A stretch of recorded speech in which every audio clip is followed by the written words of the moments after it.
পাকিস্তানের সাবেক প্রধানমন্ত্রী ইমরান খানের মুক্তির দাবিতে বিক্ষোভে সহিংসতা এবং গণগ্রেপ্তারের পর কর্মসূচি প্রত্যাহার করেছে পিটিআই।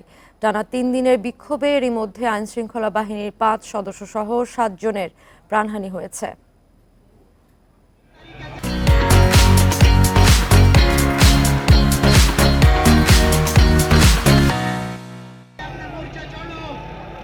সাবেক প্রধানমন্ত্রী এবং পিটিআই এর প্রতিষ্ঠাতা ইমরান খানের মুক্তি, সরকারের পদত্যাগ এবং সংবিধানের ২৬তম সংশোধনী বাতিলের দাবিতে গত ২৪ নভেম্বর পাকিস্তানের রাজধানী ইসলামাবাদ অভিমুখে লং মার্চ করে পিটিআই এর নেতাকর্মী ও সমর্থকরা।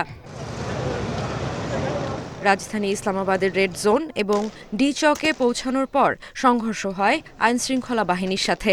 ঘটে হতাহতের ঘটনা, চলে ব্যাপক ধরপাকড়, যার মধ্যে ৫ জন পার্লামেন্ট সদস্য রয়েছেন।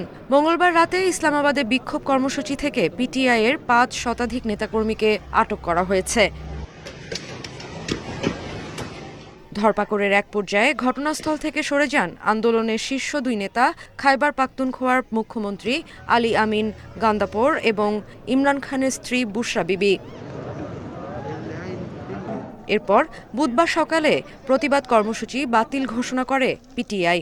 বিবৃতিতে দলটি জানিয়েছে, সরকারের বর্বরতা ও নিরস্ত্র নাগরিকদের ওপর আক্রমণের পরিকল্পনার পরিপ্রেক্ষিতে পিটিআই এর শান্তিপূর্ণ প্রতিবাদ কর্মসূচি সাময়িকভাবে স্থগিত ঘোষণা করা হচ্ছে।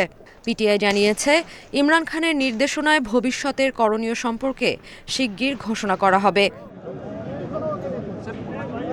এদিকে বুধবারও বন্ধ রাখা হয়েছে ইসলামাবাদের সব শিক্ষা প্রতিষ্ঠান। ৪ দিন ধরে বন্ধ রয়েছে মোবাইল ইন্টারনেট পরিষেবাও।